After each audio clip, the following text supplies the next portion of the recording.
নমস্কার, আমি Nakashipara government ITI কলেজে পাঠ্যরত ওয়েল্ডার বিভাগের ছাত্রী মৌমিতা হিত্তমিয়া। আজকে আলোচনার মূল বিষয়বস্তু গ্যাস ওয়েল্ডিং। তবে তার আগে প্রথমে আমরা জানবো গ্যাস ওয়েল্ডিং কি। ওয়েল্ডিং আমরা জানি ওয়েল্ডিং মূলত দুই প্রকারের হয়, একটা ফিউশন ওয়েল্ডিং আর একটি নন ফিউশন ওয়েল্ডিং। ফিউশন ওয়েল্ডিং আবার দুই প্রকারের, একটা উইথ প্রেসার, একটা উইদাউট প্রেসার। উইদাউট প্রেসারের মধ্যে মূলত গ্যাস ওয়েল্ডিং পড়ে। গ্যাস ওয়েল্ডিং এর প্রধান উৎস হচ্ছে হিট এবং গ্যাস। এবার আমরা জানবো গ্যাস ওয়েল্ডিং করতে কি কি প্রয়োজনীয় সরঞ্জামগুলি ব্যবহৃত করি। প্রথমে আমাদের লাগবে দুটি সিলিন্ডার, একটা অক্সিজেন সিলিন্ডার, একটা অ্যাসিটিলিন সিলিন্ডার। তারপরে রেগুলেটর, হোস পাইপ, আমরা সাথে ব্যবহার করব এফবিএ। এফবিএ এর ফুল ফর্ম ফ্ল্যাশব্যাক অ্যারিস্টটল, যেটা আমরা সেফটি ডিভাইস হিসেবে ব্যবহার করে থাকি।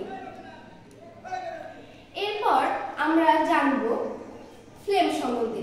আমরা যে গ্যাস ফ্লেম তৈরি করি সেটি তিনটি ভাগ, একটা নিউট্রাল ফ্লেম, একটা কার্বোরাইজিং ফ্লেম, একটা অক্সিডাইজিং ফ্লেম। নিউট্রাল ফ্লেম সম্বন্ধে আমরা প্রথমে কিছু আলোচনা করে নেব।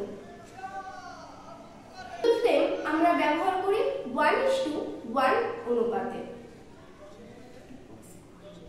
অক্সিডাইজিং ফ্লেম তো স্যার।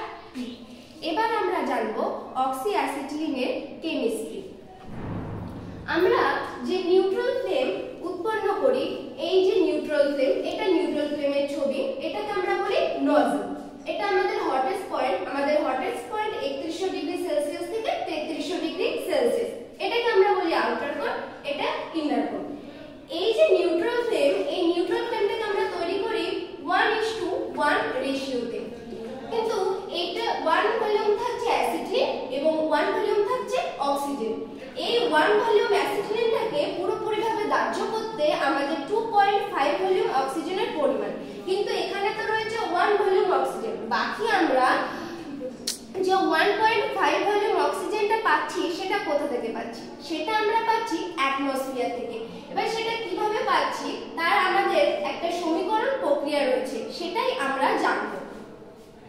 আমরা নিচ্ছি C2H2 plus O2, C2H2 acetylene, O2 oxygen.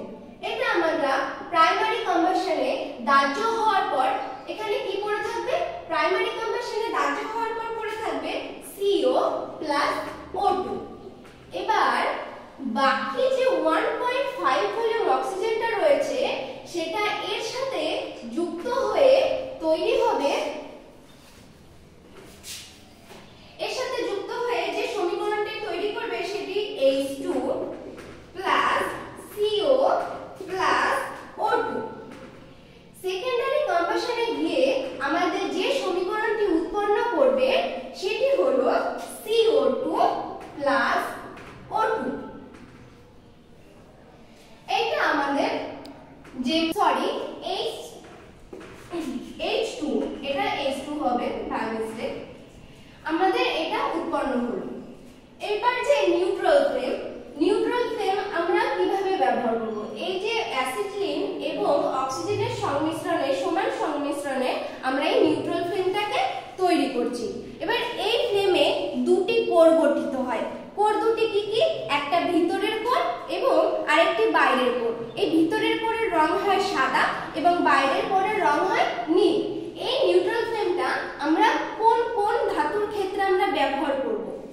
Mild still, stainless steel, cast iron, এইসবের ক্ষেত্রে আমরা এই নিউট্রাল ফ্লেমটা ব্যবহার করতে পারি।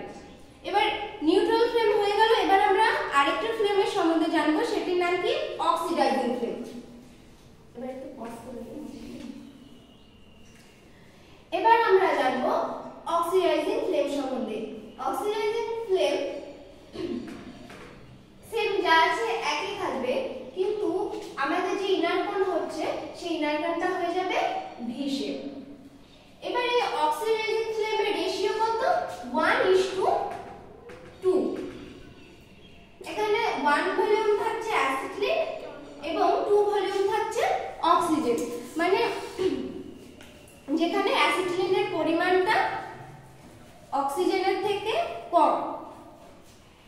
তারপরে এই যে অক্সিডাইজিং ফ্লেম, এটা কোন কোন ধাতুতে আমরা ব্যবহার করি সেই সম্পর্কে আমরা জানব।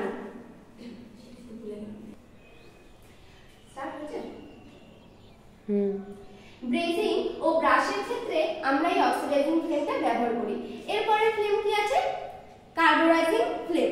এবার এই কার্বোরাইজিং ফ্লেমের যে ইনার কোণ, এটা আবার ডব্লিউ শেপের হয়ে যাবে। এর রেশিও কত? এর রেশিও আমরা ব্যবহার করি 2:1, যেখানে অ্যাসিটিলিনের পরিমাণটা বেশি থাকে এবং অক্সিজেনের পরিমাণটা কম থাকে। এই যে কার্বোরাইজিং ফ্লেম আমরা কোন কোন ধাতুতে ব্যবহার করি সেটা আমরা জানবো। এবার কোন কোন ধাতুতে আমরা কার্বোরাইজিং ফ্লেমটা ব্যবহার করি?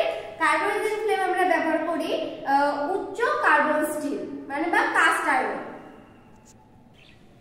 কার্বোরাইজিং ফ্লেমগুলি আমরা যে ধাতুতে ব্যবহার করি সেটা হচ্ছে লাইম ওয়েল্ডিং আর স্টেলাইট। কার্বোরাইজিং ফ্লেমের অপর নাম রিডিউসিং ফ্লেম।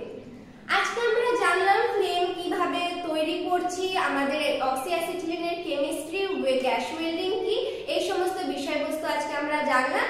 আজকে এতটুকুই। নমস্কার।